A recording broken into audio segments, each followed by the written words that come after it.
I wanted to take some time to just talk about some of the things that are going on. There's a lot of crazy shit going on, and there's a lot of things that Donald Trump is doing that is very telling.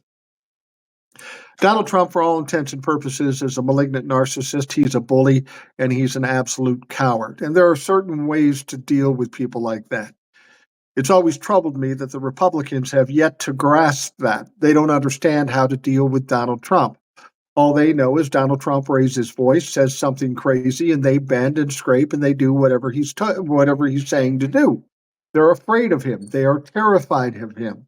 But that's not how to deal with a malignant narcissist. And we've seen some examples of how to deal with somebody like this. And this is why I don't understand why the Republicans don't grasp it.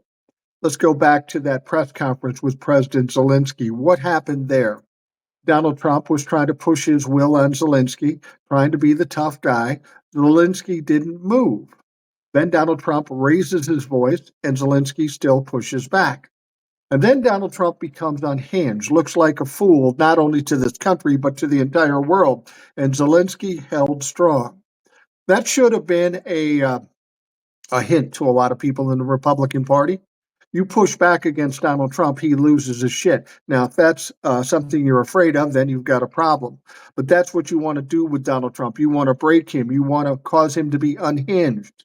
There are other examples of this. Donald Trump talks about all these fucking tariffs, these tariffs that he's so proud of. He talks about them and he threatens them. And what he's expecting to happen is these people say, oh my God, Donald Trump, most powerful man, most powerful country, we're going to bend and give him whatever he wants. That's what Donald Trump's done his entire life, whether it be in school, with his family, or in his business. He's in a little bigger theater here, and people aren't as afraid of him. And there's more at stake if they do bend to him. So with regards to the tariffs, he goes to Canada, Mexico, who are two greatest trading partners. No reason in the world to send them or invoke tariffs on those countries. In fact, it's illegal based on the treaty that he signed with Mexico and Canada. Remember, Donald Trump changed NAFTA, called it something different, and said it was the greatest treaty in the history of the world. He was part and parcel to creating that treaty.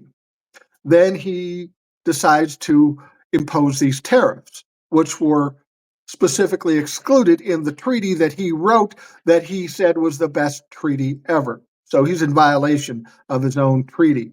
In fact, at one point, he was looking at it and he said, this was a horrible treaty. Who signed this? Well, motherfucker, you signed it. You and your people wrote the goddamn thing and took credit for it. This is how ignorant he is. But I want you to take note of something. How did Canada and Mexico respond?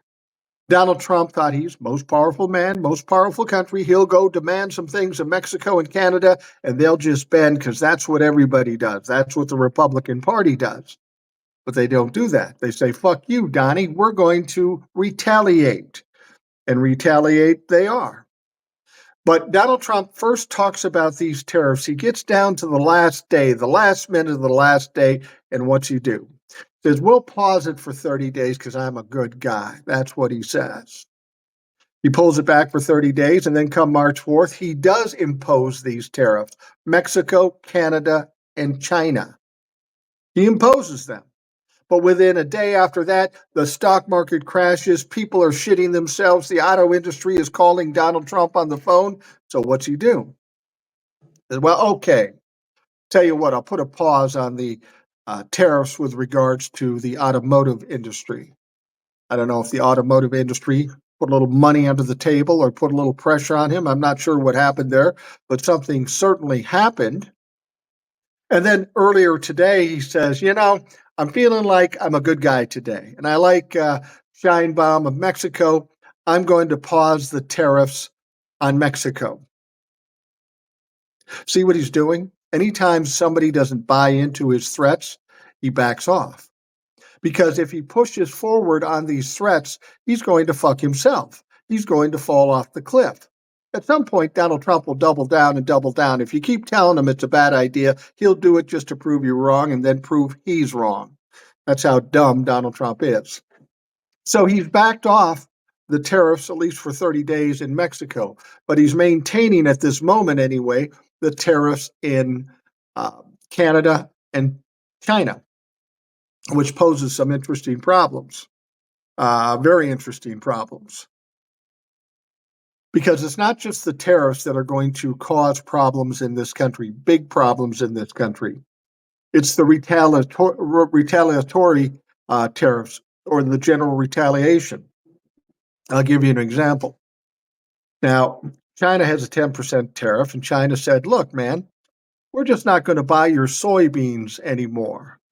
Now, to you and me, soybeans don't mean that much. But if you remember back in the first term with Donald Trump, they did the same thing. They said, we're not buying your soybeans. And what happened? The farmers' crops died and rotted in the field. They didn't sell shit. Farms were going broke. They were devastated. People were going out of business. It was horrible. The only thing that saved them, and it barely saved them, was that Donald Trump chose to bail them out to the tune of $58 billion. But those were different times. Those were different circumstances. Donald Trump, at that point, needed something from those farmers. He needed their votes in 2020. Guess what? He doesn't need anything from you anymore. There is no motivation for him to give you a bailout. So he's going to burn you down, leave you hanging by a thread, and then telling you to fuck yourself. And these are people that largely voted for Donald Trump. So it's hard to have any sympathy for them. And then Canada is going to do a lot of things. They supply us a lot of oil, a lot of electricity, a lot of auto parts. They're going to put tariffs on them. And that's going to raise the prices on everything for us. But that's not the biggest problem. Remember when Canada said, we're going to pinpoint our retaliations against red states? Remember they said that? We're going to make the red states suffer because Donald Trump is a Republican and these are the people that were dumb enough to vote for Donald Trump. So at least 2 or 3 premiers have said, listen, we're not only going to put tariffs on the alcohol coming from America, we're going to take them off the shelves. We're not going to sell them. We're not going to even make them available.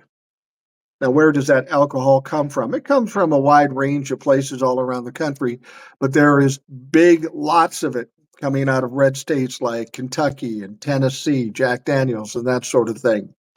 Canada accounts for a huge portion of their sales. So this is going to be devastating in those red states and with those countries. Donald Trump can keep fucking around with this tariff thing. He's trying to intimidate people. It isn't working. And along the process, people are being affected. People are being hurt. Companies, big and small, and all of us. The whole thing has been nothing but a chaotic mess. And that's how Donald Trump does business. We should know that by now. We should understand what's going on here. And it's been ridiculous. Francis says Trump's a joke and an embarrassment to this country. He absolutely is an embarrassment to this country. He should be an embarrassment to the Republican Party. Why they're unwilling to admit that, I don't know. They think that they're terrified of Donald Trump, and I don't know what.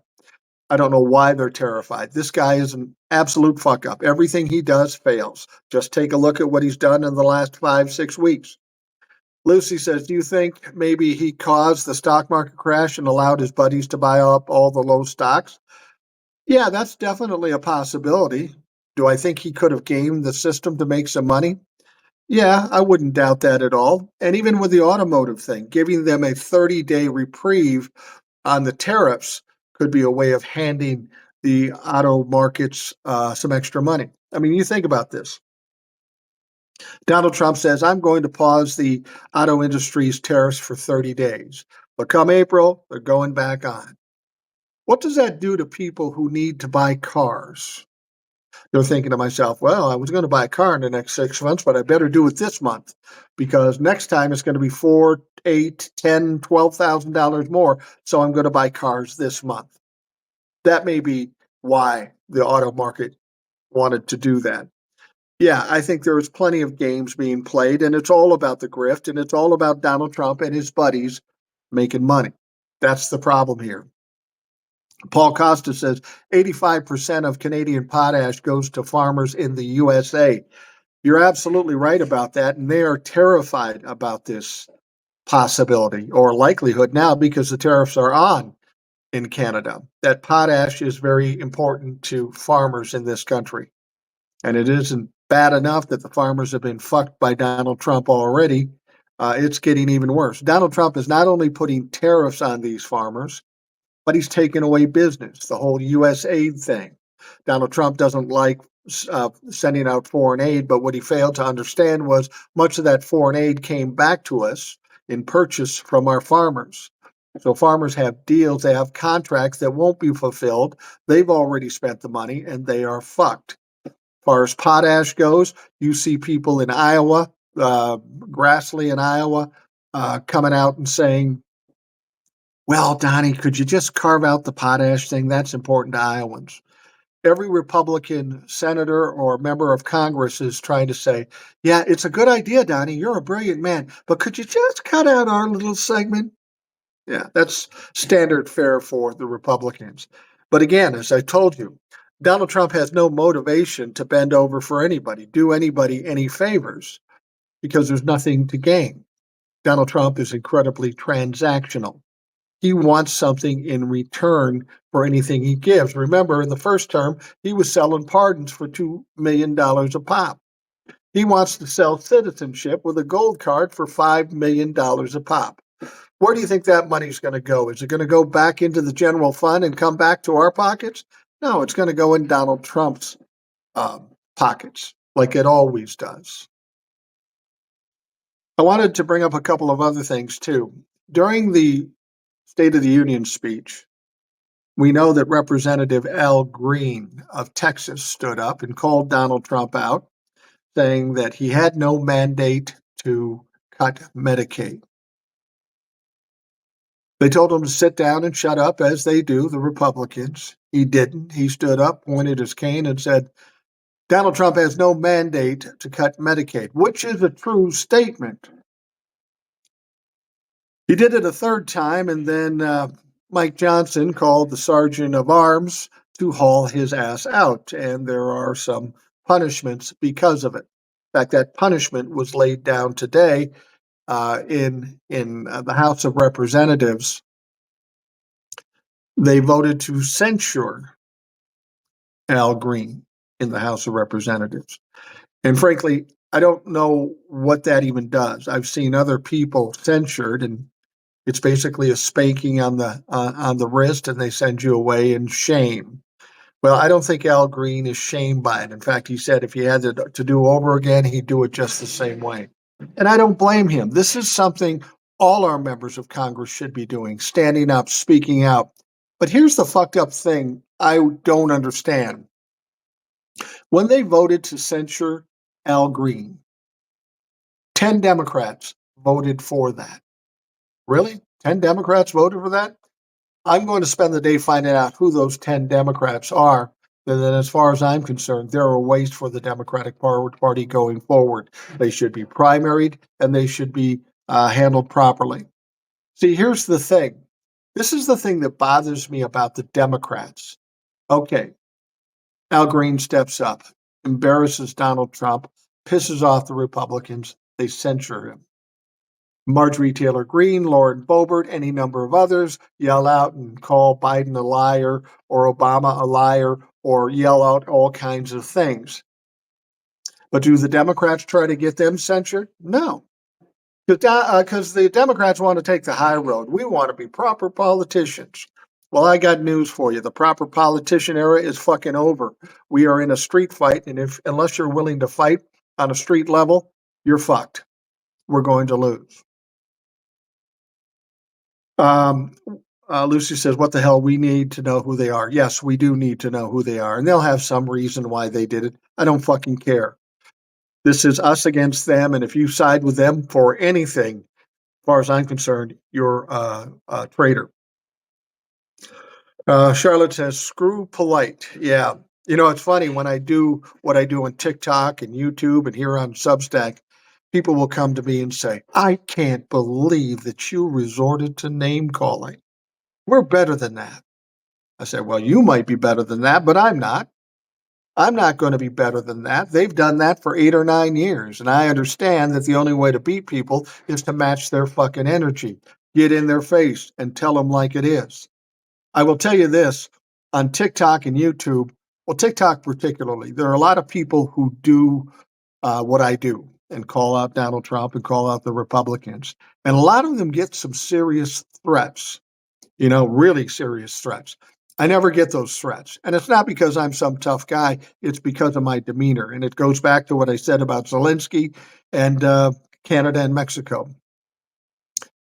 If they come after me, they can count on me coming back after them. They are cowards, so they don't like the fact that anybody should push back. Cowards only wade into something where they know they can win. And I can guarantee you this, if they wade into it with me or Zelensky or anybody else that pushes back, there's some question whether they're going to win because they are fucking weak from at the core. They are weak. It's going to be interesting to see how the Democrats continually react here. They are starting to get a little stronger, but not strong enough yet. And the Democrats find themselves in a tough situation.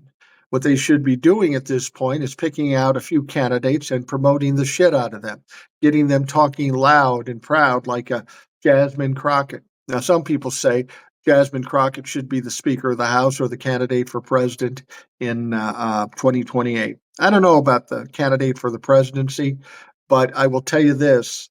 I think that Jasmine Crockett won't be the Speaker of the House as long as we have the old people in there. They want the status quo. Well, the status quo hasn't done anything for us in the last 10 years. So if it doesn't work, I guess it's time to make a fucking change. That isn't hard to figure out. Guam Girl says this politeness has not gotten the Democrats anywhere. Decorum went right out the window when MAGA Republicans came along. If they play dirty, we have to call their bluff and man up. I couldn't agree with you more, Guam Girl. We have to do it that way. That's the only way that works. Nancy Pelosi and Chuck Schumer can say whatever they fucking want, but they've done nothing but fail when it comes to Donald Trump. Donald Trump could have been wrapped up and in jail if Merrick Garland had done his job. But Merrick Garland didn't do jack shit. He's as much responsible for the position we're in as anybody, not to mention the media. The media has put Donald Trump in his positions and created this country's division. No matter which media outlet you listen to, you get a different story. So if I hear one story and you hear another story, how do we even debate the facts if we don't know the whole story or the same story? That's the problem we're dealing with in this country. Lucy Madrano says Jeffries is disappointing. You're absolutely right. Hakeem Jeffries is incredibly disappointing. And there's a lot of people starting to realize that now. When I first saw Hakeem Jeffries take over as the leader of the House, I thought, now here's a guy that's tough talking and strong, and he will be a good leader. But I'm finding out he's more tied to the Democratic establishment than I imagined. He's buddies with Nancy Pelosi. He's buddies with Chuck Schumer. And those are the old days. We don't need any more old school shit anymore. We need somebody who can fight in the streets, somebody like Jasmine Crockett. And that's not Hakeem Jeffries. Hakeem Jeffries better step up and do something. Otherwise, by 2026, he may have a problem. 2028, he won't be a consideration for the presidency. I always thought Hakeem would be a perfect one to be the Speaker of the House in 26, be there for 2 years, and then run for the presidency. I don't see that for Hakeem Jeffries. I don't think he has the balls to do it. I'm sad to say that, but it seems to be true. You know, the one Democratic candidate that seems to be stepping up, looking ahead to 2028 for a presidential run, is a white guy. And I'm tired of old white guys at this point. This guy isn't that old, but he's the one doing the most speaking. And obviously there's some plan to it, but it's Chris Murphy, Representative Chris Murphy. I think he's a rep, maybe he's a senator, but he's talking a lot. He's talking loud. He's speaking to the people. And that's what it's going to take to find a leader going into the next presidential election. Susie says there should be consequences for their vote. It is long past time for Democrats to speak up. Well, I've said this before. Um, Anybody who voted to censure uh, Al Green, anybody that votes for anything the Republicans put up, because everything they put up is absolute bullshit and uh, egregious and draconian. Any Democrats that votes with them should be primaried come the next election. This Fetterman clown in the Senate, he's a weirdo anyway. We thought he might be good. We thought he might be a regular guy, but there's something about him. He's a turncoat. He's a traitor. He's fucking goofy. That motherfucker needs to go. We need to get a real Democrat in the Senate. Jennifer says we need to primary any Dem that does not stand with the majority. I agree completely. That's exactly what we need to do. We need to primary them. We need to clean up Congress. You know, we know that the Republicans are an absolute dumpster fire. They all need to fucking go. But on the Democratic side, we have problems too. It seems like there's only a handful of Democrats that understand what they need to do in this situation. We need to do a wholesale cleaning of Congress and get some people who understand that their fucking job is to serve us. Even Democrats are hard pressed to understand that. There are too many people looking to save their own jobs, make a bunch of money, and benefit themselves. If they can benefit us, that's cool. But if it doesn't benefit us, they don't give a shit. B. Jackson said, "Are you really live right now?" Best as I can tell. I'm going to be 65 years old, so come and get it while it's still available. But I have a pulse right now, and I am live. It's 1:04 Central Time, and I'm doing a live. And the reason I'm doing a live is because I haven't done one on Substack for a long time, and I'm trying to gauge what to expect when I do a Substack live. I do lives on TikTok. I do lives on YouTube. I was actually suspended from doing lives on TikTok up until I think today. I think today I'm good now to go back on TikTok. And it wasn't even anything really ridiculous. Somebody who I had as a guest on the program said something uh, that really wasn't even bad, but apparently the algorithm or the computer or whatever picked up a word that somebody said and shut that bitch down and suspended me. We get a lot of Trumplefucks in there too, but I have some moderators that are just absolute beast when it comes to knocking those people out. Sedburn says Murphy is a senator. Thank you. Yeah, he is a senator, and he's a pretty sharp guy. He's a reasonable guy. He's a normal person, but he's willing to speak out. And unfortunately, that is a rarity to find in this Congress. B. Action Jackson said, "I'm glad you're on." Well, I'm glad you're joining me. Thank you. Guam Girl says, "I'll be honest, I have not been too impressed with Senator Schumer lately.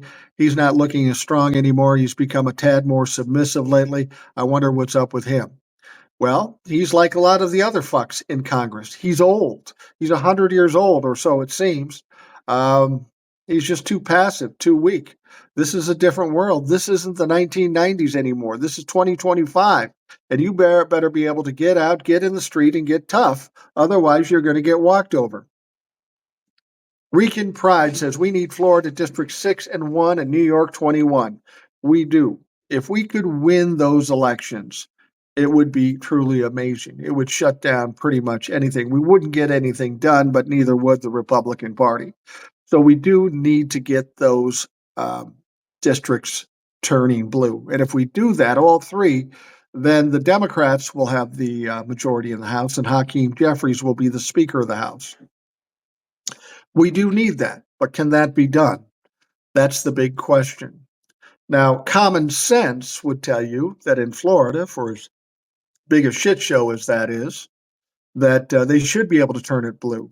There is nobody with name recognition in this particular race, and they're having all kinds of problems, and they see what Donald Trump has done. Logic would tell you that that would flip blue.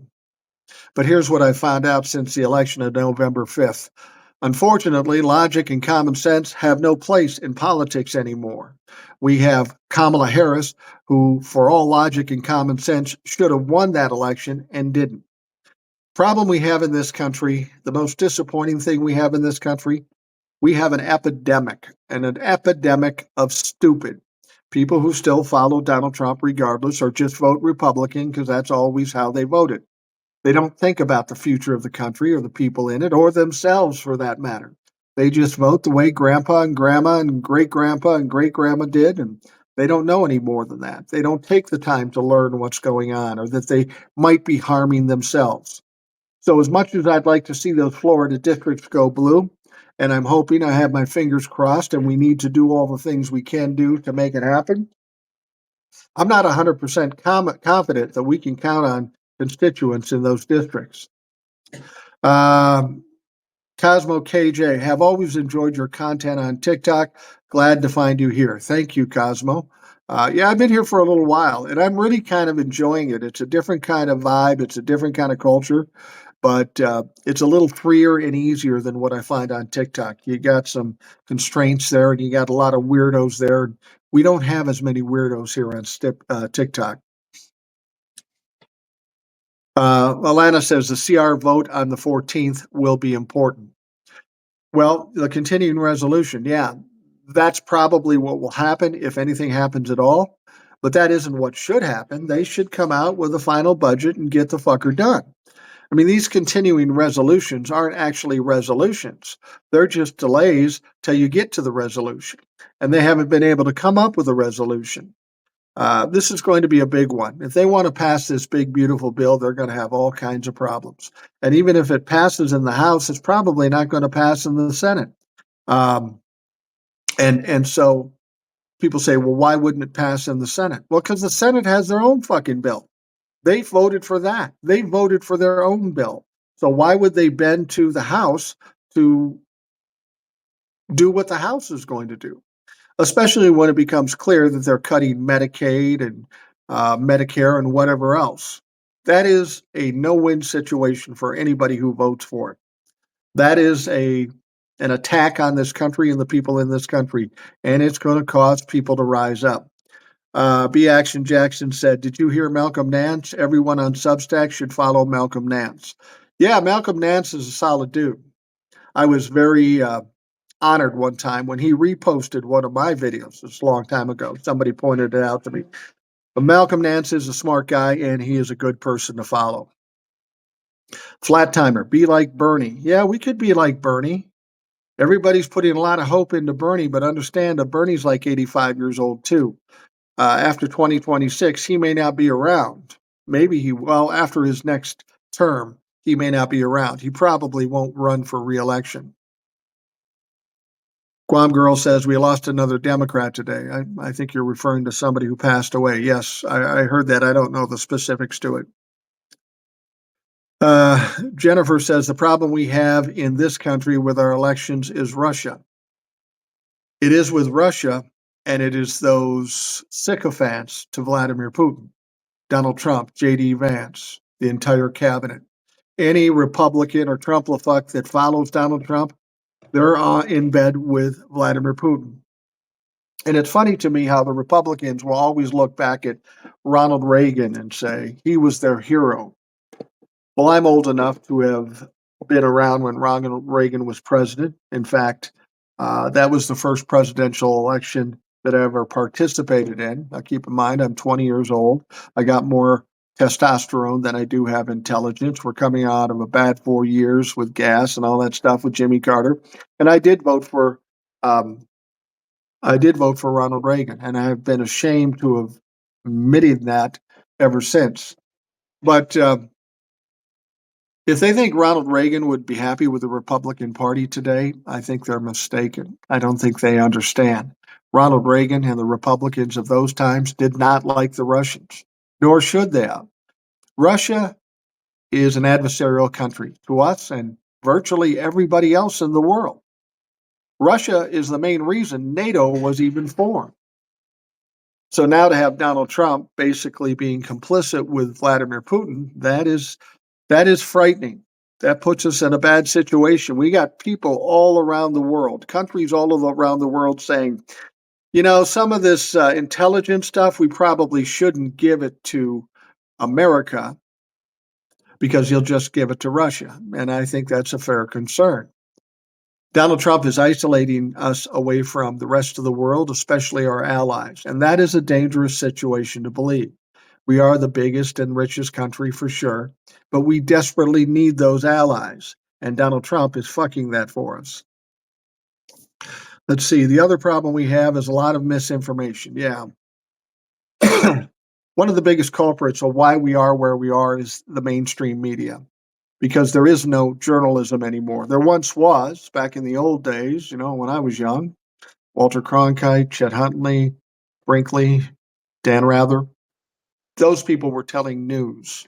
They were giving news and they were giving you the facts and giving you the opportunity to make your own choices. That's not the case anymore.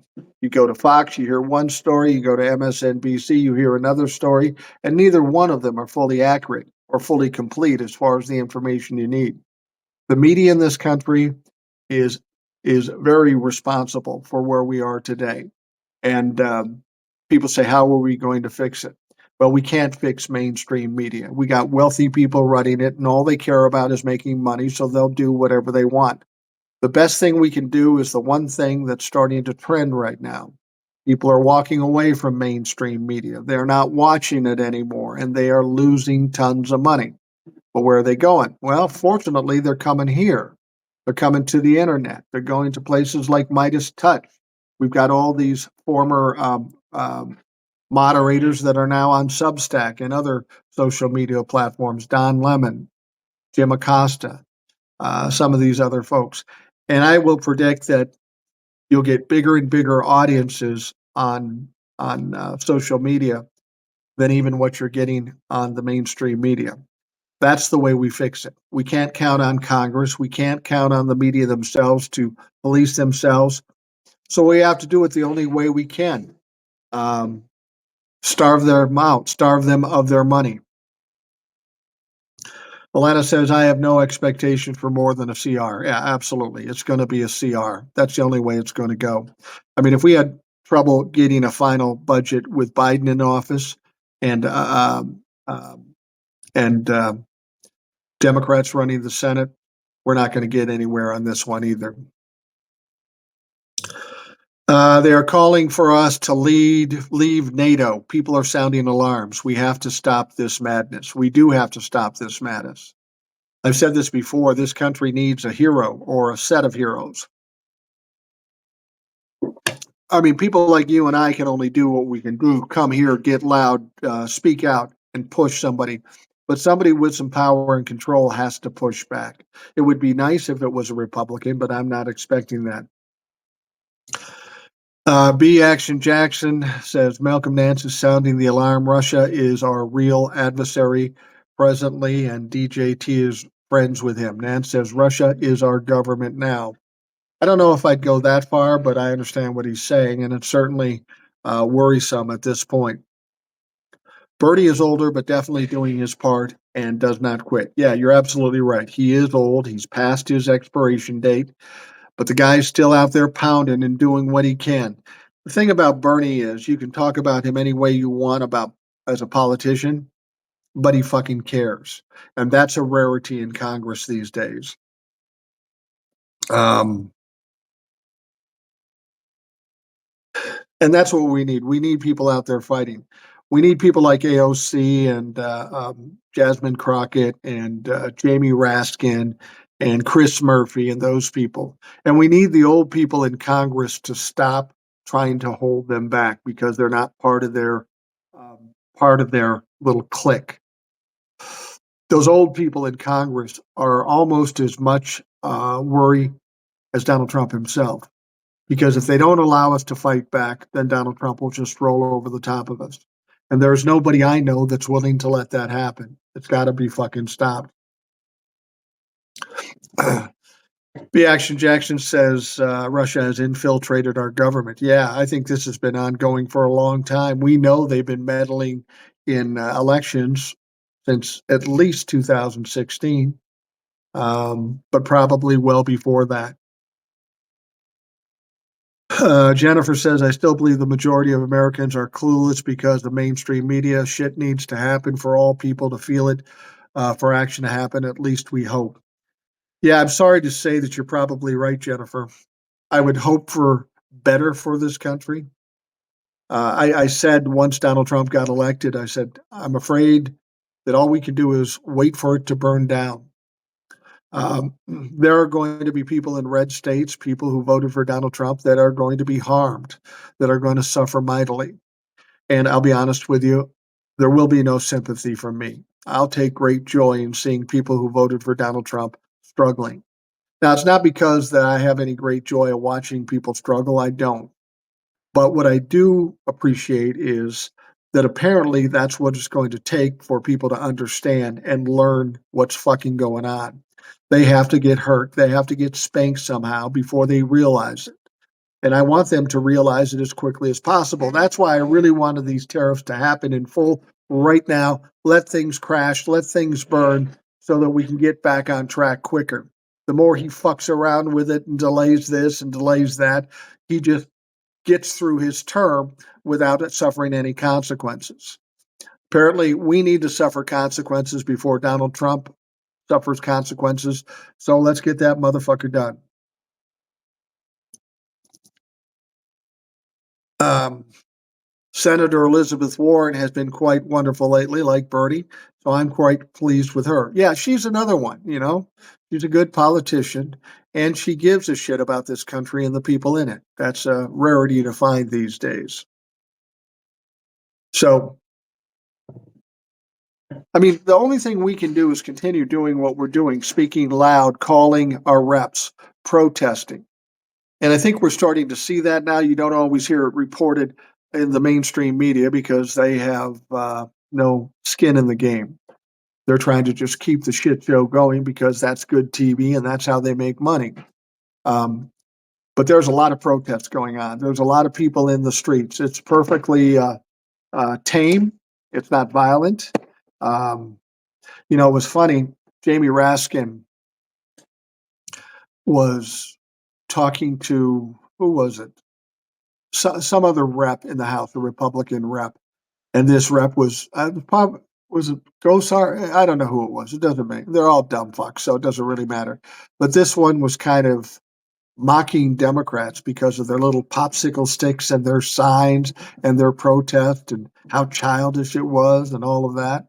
Jamie Raskin comes on and said, "Yes, I'm glad you recognize that we kept it low cost. And unlike the Republicans, we didn't bring weapons and break into any buildings and such." And of course, the rep looked absolutely stupid. They set themselves up every time they opened their fucking mouth.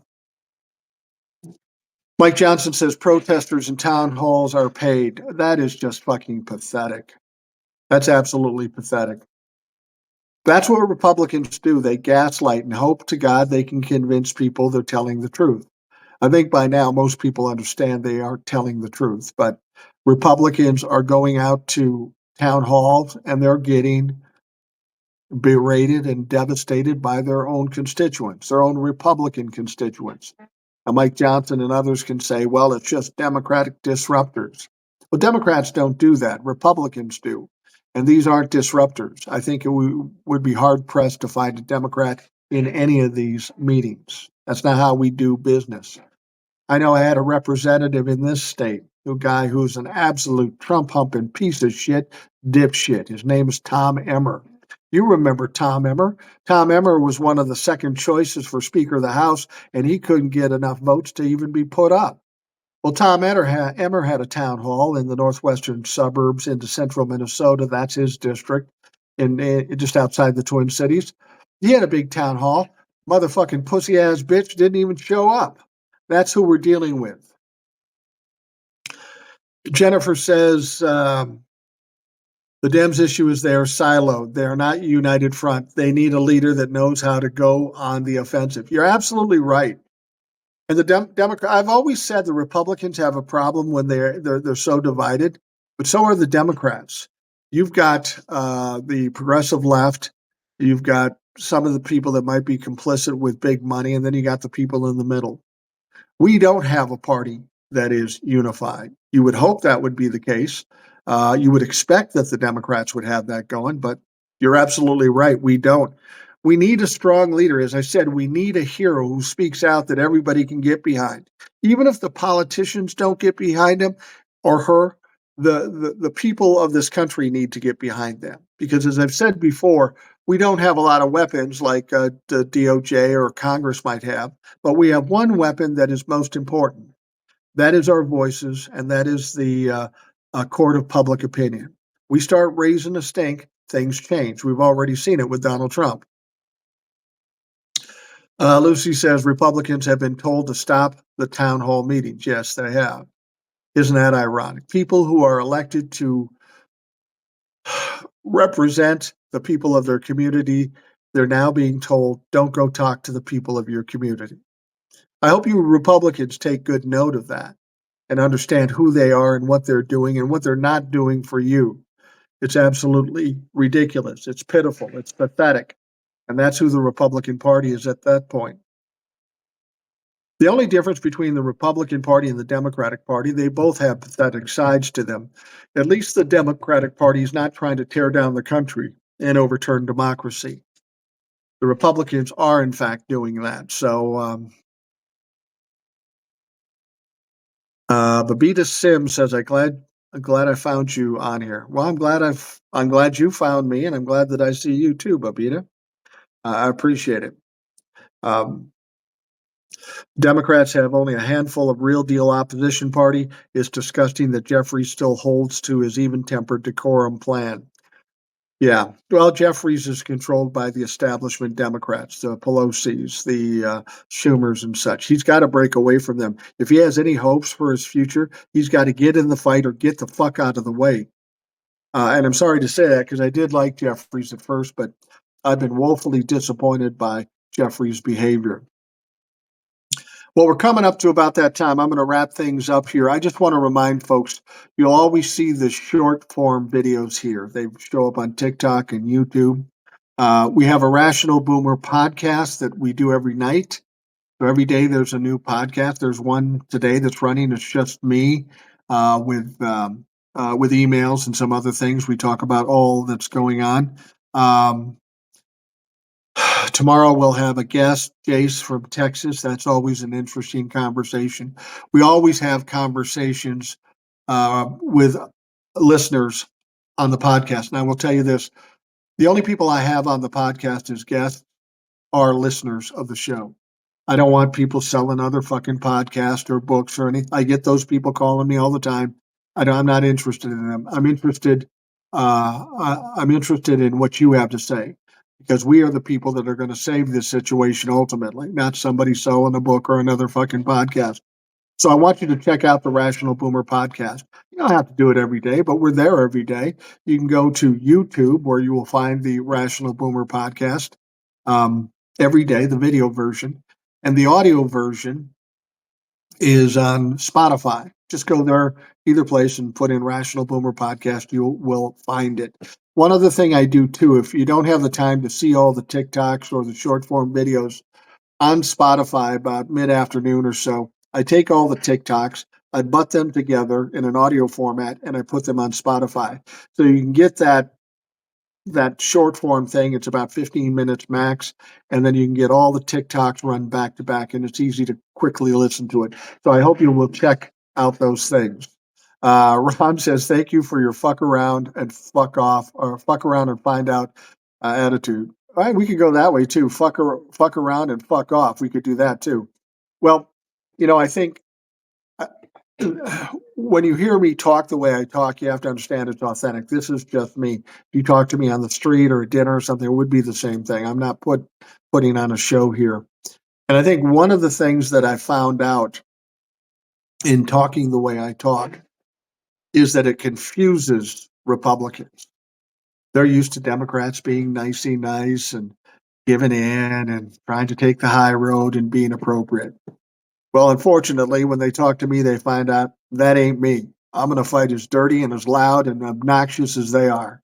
And for some people, it's too much, but it's me, so that's who I'm going to be.